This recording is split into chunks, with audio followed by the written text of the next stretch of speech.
Welcome to Let's Talk Football with me, Chris. And me, Richard. The podcast bringing you the latest in football news. Every week we discuss all the big talking points from the world of football and preview all the action in the week to come. In this week's podcast, Arsenal take points in an enthralling game at the Emirates to beat Manchester United by 3-2. Haaland strikes again with another hat-trick in Manchester City's win over Wolves. And in the game on Monday night, Harry Kane equals the Tottenham record by scoring against Fulham. Plenty to discuss this week, so let's talk football. Hello everybody. Hi everybody.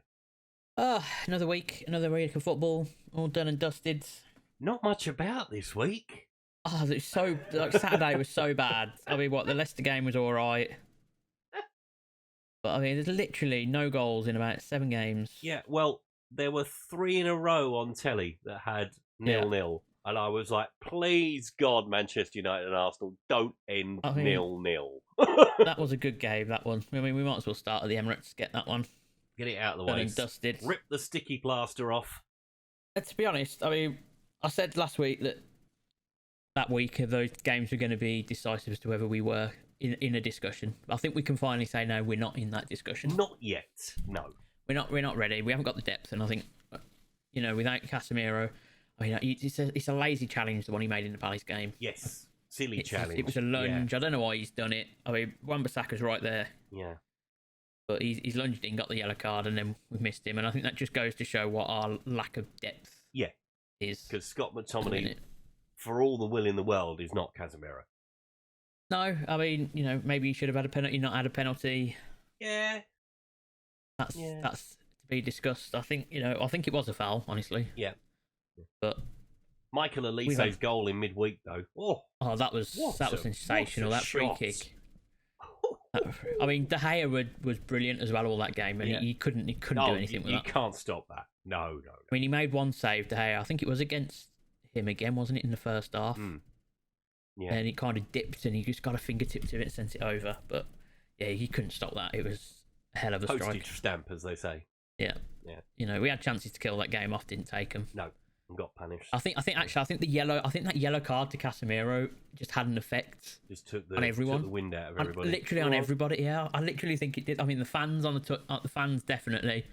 Even Ten Hag reacted to it. Yeah. So the players are like, oh no, and he was probably the same. Yeah. So I think that kind of affected us a bit, and I think it took away. Even though we did really well to get back. Well, get back in that game at the Emirates. Yeah. And, after Saka's brilliant goal. I mean, 2 brilliant goals, by the way, from Saka and Rashford in that game. Yes, definitely. Yeah. Both of them were brilliant strikes. I mean, Rashford leaves party for dead. Yeah. And then just smashed it in the low corner. And then when Saka cuts in on that side and just smacks it across the face of goal and gets it in the bottom corner, that's a hell of a strike, that. I have to say, at 2-2, I was like, okay, you thought Arsenal would go on and get a third before you got your second. And once you got the second one, I was like, okay, game on. Come on. Yeah, it was a bit like that, but I think we're so defensively frail without that player in that midfield. Yeah. I mean, he brought Fred on far too late for me. Well, I don't think it's necessarily that, because I think he still wanted to play, and I think the issue was who does he bring off for that? I suppose it's one of them ones, Eriksen off. Yeah. You take Eriksen off, you're losing a bit of that control that you might have in a midfield. Not that we had much of it, but someone who can play through the lines. So I think, what was it, Anthony brought off in the end for him? Yeah. But you, going into the last 10 minutes against a team that are above you in the table, who are doing really, really well, you take a point, don't you? You shut up shop and you close it down. I mean, that's still 20 minutes though. Do you know what I mean? And he kind of did that. Yeah. They don't score until the 90th minute, so that's all in play, isn't it? At that point in the game. True. So, I mean, was it offside? Wasn't it offside? I don't think it was. No, it was very tight, but yeah. I think the angles that people have been playing with have been going, oh look, he's offside, but the angle of the line's not quite straight in line with the pitch. So no, I think he was all good. I mean, Nketiah played really well as well. Got his 2 goals. Yeah. I was a bit disappointed really that he got left at that back post for the first goal. Yeah. I think we just got unorganised because it'd come from a corner, hadn't it? I think, or something like that. And Wan-Bissaka found himself at left as the furthest left. Yeah. So I think he's slightly out of where he would normally be, but he's just let him kind of running on it, which isn't ideal. Not really shown the awareness. No, but thankfully I think Manchester City have picked up the baton. Well, yeah, I think we're sort of in our position though where we're going to be. I think we probably will either finish third or fourth. Now I have the confidence now that I didn't have earlier in the season that I think we will make the Champions League places this year now.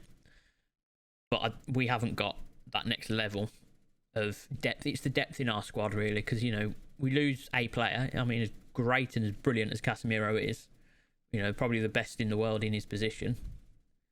You need someone who can come in and do a job. Yeah. I mean, you can't. I mean, that is, again, let's not forget, Arsenal have been the best team in the league this year. Yep. And we were with them all the way in that game. They controlled a lot of the ball, but they didn't really. They created their chances. But I think overall, I thought that was probably one of the best quality games I've seen in the Premier League this season. Yeah, it was two teams in terms of quality from both sides. Yeah. Yeah. You think of I'm going to bring up the Liverpool-Chelsea game now. That was such a poor game. It was, sloppy passes. Yeah. Bad. I mean, even how they got away with their bad. Well, they got away with their bad defending because of the bad finishing from Liverpool. Yeah. And it's.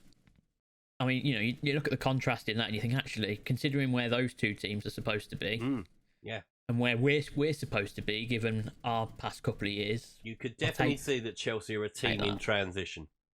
Yeah, because I think Liverpool are very struggling, disjointed, and Liverpool just couldn't find a way through. Yeah, I think their midfield, it's longer tested, isn't it? That they need improvement in their midfield. Yeah, being linked with Bellingham, which I don't like. No. Don't go to Liverpool, Jude. Forget that. Come on. Manchester United would be a much better place for him. I mean, would it? Yeah, it would. Sure. Yep, that's as far as I'm concerned. Yeah. Okay. That's the sales pitch. Well done. That's the sales pitch. I mean, I'm a Brummy lad like him, so it's fine. I can tell him. You can have that. No, come on. You can have that Brummy conversation. Yeah. In kind of. Jude. Yeah. Sort it out. You don't want to be playing in Liverpool. Come on. Manchester's much better. Just not the blue side. Right. So I thought that was the best. That was probably the best game of the weekend. Secondly, I think the Leicester game. Yeah, Leicester Brighton was a good game. Yeah. Good bit of back and forth there. But Brighton losing Trossard. Yep.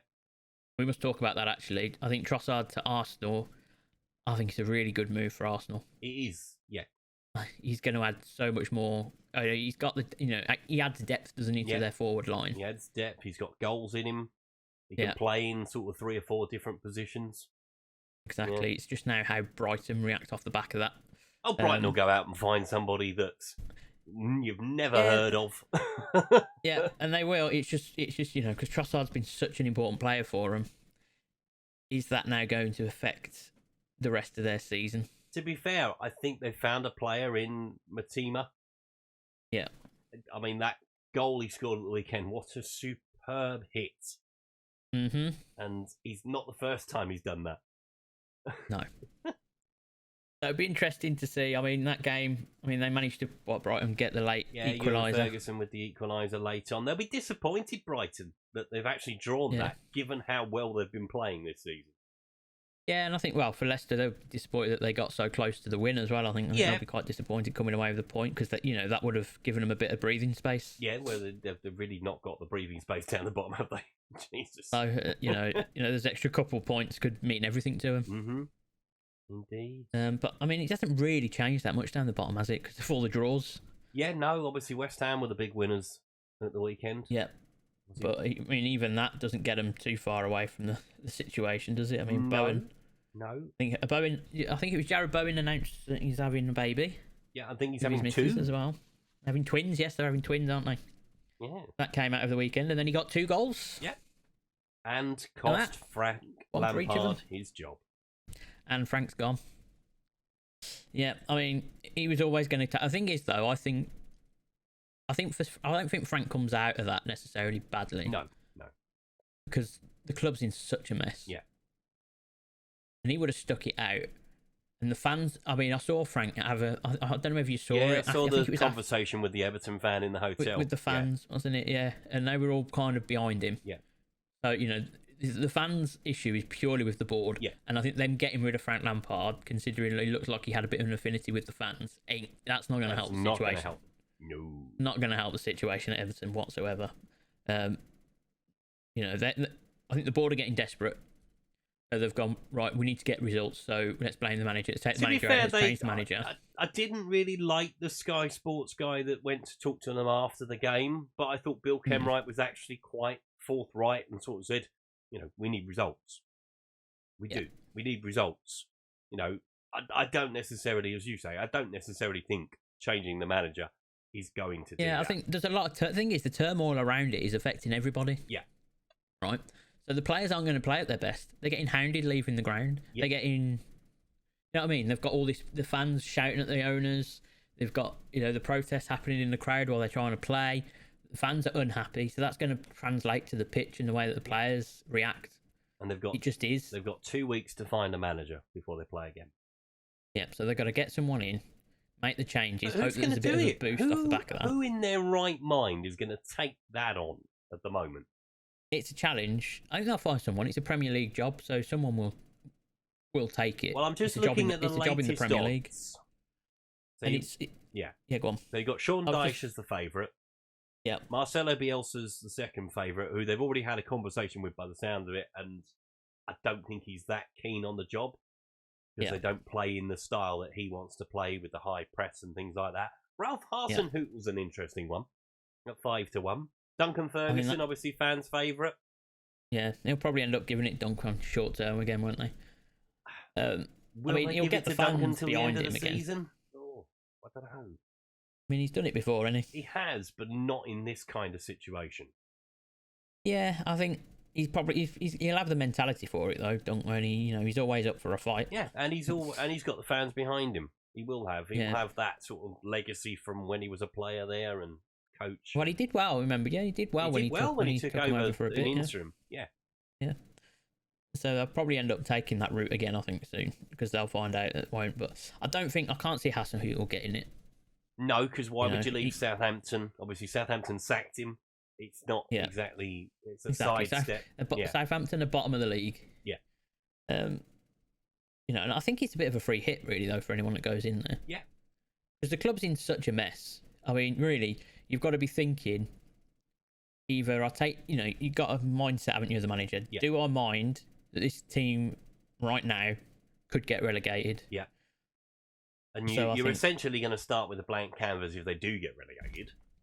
Yeah, but I think, you can't have that conversation with the board because the board will be expecting you to stay in the league. Yeah.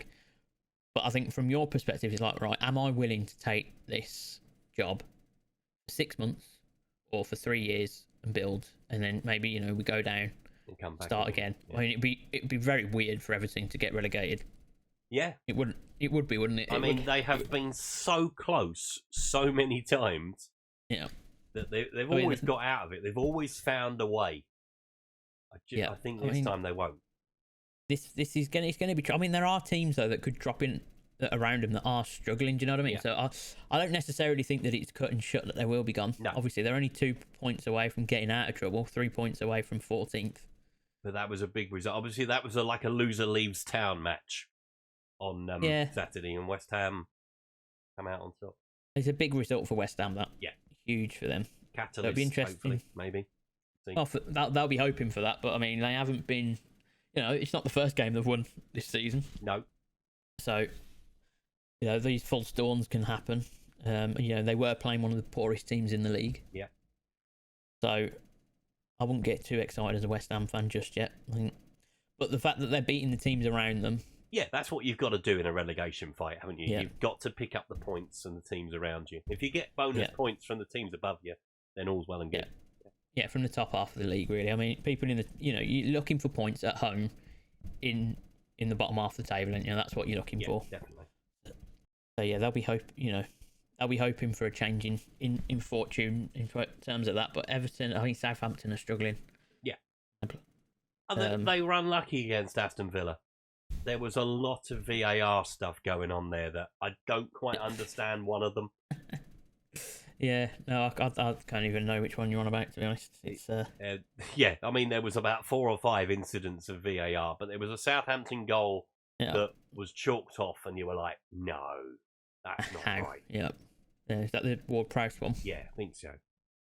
Yep. It's Ollie Watkins, though, got the winner in that one, which is... Yeah, again, important for Villa, that. Important for Villa, yeah. I mean, again, that's bottom of the table kind of stuff. I mean, it kind of takes Villa away, I think, a little bit now. I think it pulls them clear of it all now. Yeah. I think, they'll do well to get sucked back into it again. Yeah, there's 10 points between them and Leicester. Yeah. I mean, things can change. Yeah, of course. Yeah, still got half the season to go. You know, then what? They'll be hoping that they can pick up those 4 wins for that magical 40 number. Yes, because I think that's what everybody's looking at now. Get to 40. Yeah. No, we're only 4 points away now. Hallelujah. No, we're all right. Oh, no, we're not. We're only No, see, you're not there yet. No, we're still in trouble. We're in trouble. But yeah, so it's going to be good, I think, to see how this second half of this league pans out. I think there's a lot going on. I mean, we're going to be in for a busy week transfer-wise as well. Yeah, I think there's going to be a few. I mean, I'm expecting a lot more loan kind of deals going on. Yeah. Loan with but let's talk about Haaland. Yeah. We haven't talked about Haaland and his hat-trick. Oh, God, we've got 15 minutes into the podcast and we haven't talked about Erling Haaland. Quick. Erling Haaland. Quick. 25 Premier League goals already, by the way. Yeah. 4th hat-trick of the season. It's ridiculous. These ridiculous numbers. People were saying in the week as well after the Manchester derby, are City worse with Haaland in the team? No. No. They are clearly not. They just need to adapt to him a little bit. They need to put it on a plate for him. If they put it on a plate for him, he's going to put it in the net. Yeah. And it looks like they've had that conversation. Yeah. To me, it looks like they've looked at the United game and realised, because every time I thought the ball was going into him way more than it was in the derby. I mean, and they were just getting it into him quicker, and then he can do what he can do. And he obviously gets his 2. Obviously, the third is a penalty, but he gets his 2. Yeah. In fashions that you'd expect him to get them, because they're just putting it there, and they're putting it on a plate for him. I mean, the first goal was a prime example. Header, 6-yard box, done. Yeah, I mean, Rio Ferdinand used to talk about when Van Persie came to United. Yeah. And how Sir Alex Ferguson called a meeting one day and was showing them all the runs that Van Persie was making and going, why have you not given him the ball? Yeah. Just give him the ball. Give him the ball. Play him in. Yeah. Give him the ball and he'll win you the league, is what he told him. Yeah. I mean, with Haaland, it's exactly the same thing. Put him in. Yeah. He might not score every time. Chances is he probably will. He probably will. Yeah. But, you know, if he forces a good save out the goalkeeper, he might parry it to a teammate. Yeah. So, yeah. Feed the Haaland and he will score. I mean, that is essentially it, really. Yeah. Easy tactics. Yeah. Easy peasy. I mean, Sean Goater will be livid that they've nicked his chance, but yeah. Yeah. Oh dear. Right, do you want to have a little chat about the recovery at Spurs? Yeah, I mean, speaking of teams having meetings, apparently we had a meeting as well. Yeah. A bit of a discussion about, you know, we can't concede as many goals as we are. Well, no beep, Sherlock. Yeah. 21 goals in 10 games, I think it was, which is not ideal. And yeah, we were all right against Fulham. Played well. Harry Kane is now level with Jimmy Greaves. Yeah, at the 1 top goal of the away. charts. I think if he gets it before the end of January, he'll get a transfer. No, I don't. The thing with Harry Kane, it's an interesting one. So there's been rumour around that Antonio Conte will not be staying beyond the end of the season. Blah blah blah blah. It's now come out that Harry Kane is interested potentially in renewing his contract beyond open to renewing his contract the end of 2024. So and that's a lot to be discussed there. There is a lot to be discussed. I mean, let life for now. It's a thing of, can we match Harry Kane's expectation? Obviously, he wants to play in the Champions League. He wants to try and win things, which obviously we all want to try and win something. People think that Tottenham have had this illustrious history of winning trophies. It's not a thing. They really haven't. We've won 8 FA Cups, 4 League Cups, and 2 titles. 2 Premier League, 2 First Division titles. It's actually terrible. Yeah. So this idea that we're all of a sudden going to become this trophy-winning machine it ain't a thing. No, which is what might turn his head at the end of the day. It might do, but at the same token, it's his club. He's come through the ranks. He's come right the way through. Does it show a lack of ambition on his part? Maybe. Definitely his club. His club. But apart from when he was younger. But does he want... When he was wearing Arsenal shirts. All right. But does he want to be the man that breaks the duck? Does he want to lead this team to an FA Cup, a League Cup? Maybe something bigger, but probably not. I think he does, and I think that's the thing that keeps him there. I think Spurs missed their moment with that Champions League final. Oh, of course we did. Of course, for a generation. Because we did not go out and go, right, we need this, this, and this. If we get this, this, and this, we can take that next step. Exactly. I mean, even, I look back to Arsenal in 2006. And they did when exactly they got the to same their Champions League final. Yeah. And they just went backwards after that. Yeah. They got to that Champions League final. And then it was backwards. Henry left that summer, didn't he, I think? Yes. Or it's either that summer or the summer after. Yeah. Yeah. And then it was just gone. And I think that's what's happening with Tottenham. I think, you can see that gradual thing. They haven't got settled with a manager or a style. No. I don't think Conte he's never that guy. He never is. He's just not. No, he's not going to be. He's not a long-term solution to the problem. No. Exactly. So it'll be interesting again to see how that all plays out at Tottenham. By the sounds of it, obviously, I think there was been a conversation behind the scenes that, if he's going to stay to the end of the season, fine. I'm still of the opinion that if he doesn't want to stay beyond the end of the season, we're probably best to change it now rather than wait, because we're wasting 6 months. And obviously, I know we're bringing in the likes of Dan Juma. That sounds like it's going to get done. Poirot, the Sporting Lisbon right back. Are they players that Antonio Conte wants, or are they players that he's been given? Because it sounds a lot like Harry Redknapp to me. When Harry was coming towards the end of his time and the England job came up in 2012, I think it was. Yeah. He was given Ryan Nelson and Louis Saha in the January window. We were pushing for top 4 back then. Yeah. And he was given 2 free transfers to get him through to the end of the season. Oh, we'll see how it all plays out. I mean, obviously, we'll know how the transfer window ends. It just looks like that to me, that they're giving him tools, but they're not necessarily giving him the tools that he wants. Yeah, well, we'll see. We'll see how that all plays out. But yeah, I mean, there wasn't a lot else in the other games, really, to discuss. So that's kind of where we're at. I think we'll leave the Premier League. Premier League, FA Cup this weekend. Have a nice rest. Yeah, FA Cup this weekend, as well as the Carabao Cup semi-final first legs as well. Yes, obviously Newcastle won their one last night. Manchester United and Nottingham Forest tonight. Play later on, yeah. It'll be an interesting one. No Dean Henderson in goal. Indeed. No Dean Henderson, as much as he can cry about it. Well, I think he's injured anyway, isn't he? I don't care. He's not playing. Wow. Don't care, lad.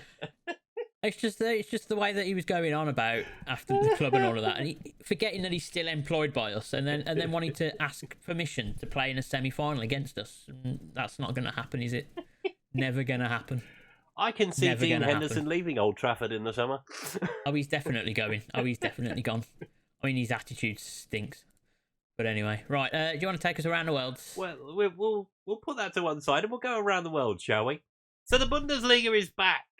Hooray! I don't know why they took the extra 3 weeks off, but never mind. So, it came back with a bang. Leipzig and Bayern Munich drew at the top of the table. Cologne put 7 past Werder Bremen. Wolfsburg put 6 past Freiburg. And Dortmund and Augsburg shared a 7-goal thriller in Dortmund's favour. Lots of goals around in the Bundesliga. To Serie A, where despite Juventus' off-the-field problems, they drew 3-3 with Atalanta. Napoli broke the 50-point barrier with a win over Salernitana, who, after last week's game and their defeat 8-2, they sacked their manager, only to reinstate him 48 hours later. Apparently, they realised that he could actually probably save them from relegation, because he'd done it before with other teams. So, there we go. No real shocks in the French Cup as all the Ligue 1 sides got past their lower league opposition that they faced. However, in the Scottish Cup, there was no such thing for Aberdeen. They were beaten by non-league Darvel by a 0-0, and they'll now face League One side Falkirk in round 5.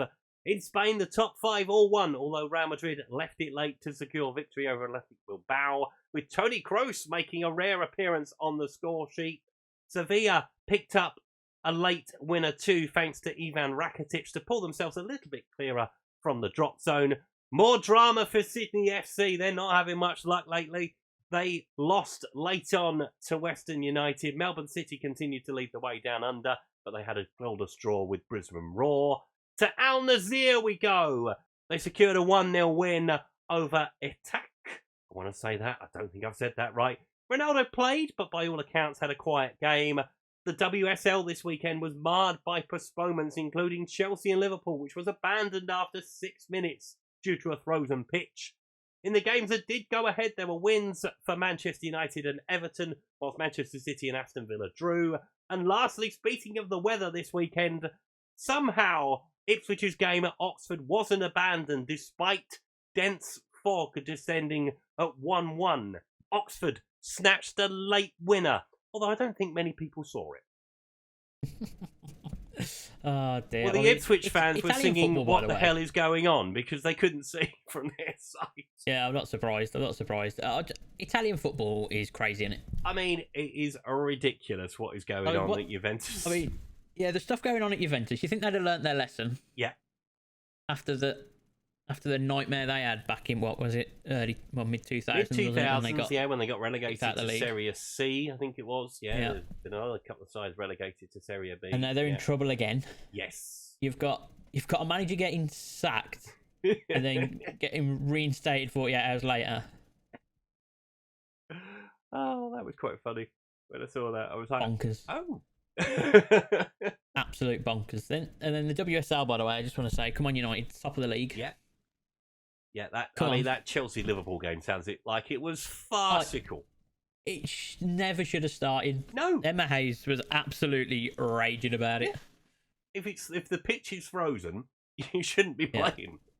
But I don't agree with what they've said. I mean, the proposal that they've, to stop this happening in the future is to play all the games at the men's grounds. I don't think that's going to work personally, but I don't think. It would be difficult. That would just be difficult from a logistics point of view, from a policing point of view. Like that. I mean, yes, it is an option, and that will happen on occasion. Yeah. And if the thing is, if the game grows as much as everybody wants it to, then they'll be playing there regularly anyway. Yeah. Exactly, where the demand requires them to be in bigger stadia, then it will be fine. But I think for now, Emma Hayes was 100% right. That game should never have started. No, and obviously they play at grounds that haven't got undersoil heating. Which, let's be honest. Yeah, and let's be honest though, the only reason it did start is because it was on the telly. Oh, probably. Yeah. That's the only reason they tried to get that game on, was because it was on the telly. It was on the beat. Yeah. Yeah, it shouldn't have happened. Nope. It shouldn't. It should have just stopped. Yeah. Done. Forget it. Yeah. But there we are. Put Bargain Hunt on. Yeah, put something else on to cover it. But crazy week actually elsewhere. Yeah. Even if the Premier League was a little bit dull. Oh dear. Right, I think that pretty much wraps us this week, doesn't it? No, we have an update on FC Zurich. Oh, the league is back. Yeah, the Swiss Super League returns as well, but not for Donis Avdijac. Oh. He wasn't part of the matchday squad for their game with Luzern. No. They did draw 2-2. Do we know if he's injured? I don't think he's injured. Right, okay, so he's okay. The trouble with Swiss First Division football, there is not a lot out there to tell you what's going on. No, there's not a lot of news. I appreciate that. So he may well be injured, but I can't find anything about it. Our football manager wonder kid is wondering what to do with his career right now, by the sounds of it. Yes, so it may well be that Donis ends out going on loan somewhere. Who knows? Maybe. Who knows indeed. Right, should we have a quick look then at some of the big FA Cup fixtures coming up this weekend? Let's do that. So we start on Friday night with probably the biggest one of the round. Manchester City and Arsenal meet for the first time. Obviously, it will happen 2 more times this season. Come on, Man City. Please, for the love of God. Other ties to talk about. Southampton versus Blackpool might be an interesting one given their current Premier League form. Blackburn against Birmingham is another good tie to look out for. Fulham against Sunderland, there might be a surprise at the Cottage maybe. Preston versus Tottenham, that's live on the telly. Hopefully we won't get shocked by Preston. Leeds against Accrington Stanley is another one as well, where you might look at a shock potentially. Manchester United taking on Reading on Saturday night, 8 o'clock kickoff for you Saturday night. Goodness me. Yeah. And then the games on Sunday. So Brighton against Liverpool, Stoke against Stevenage, which could be another surprise. Wrexham against Sheffield United as well. Potentially could be a shock, as there could be on Monday night at Pride Park when Derby take on West Ham. Lots of intriguing ties to look forward to. Yeah. Just got to see if we can get through unscathed, isn't it? Pretty much. But yeah, so that's pretty much it from us this week. Thank you very much for listening. Don't forget, you can always get in touch with us at Let's Football Pod on Twitter. You can email us at letsfootballpod@gmail.com. Let us know what's going on at your club, things you want us to talk about, all those bits and pieces. You can get in touch with us those ways. We'll be back next week. We'll talk about all the things happening in the FA Cup. But for now, everyone stay safe, look after yourselves, and we will see you all very, very soon. Bye. Bye.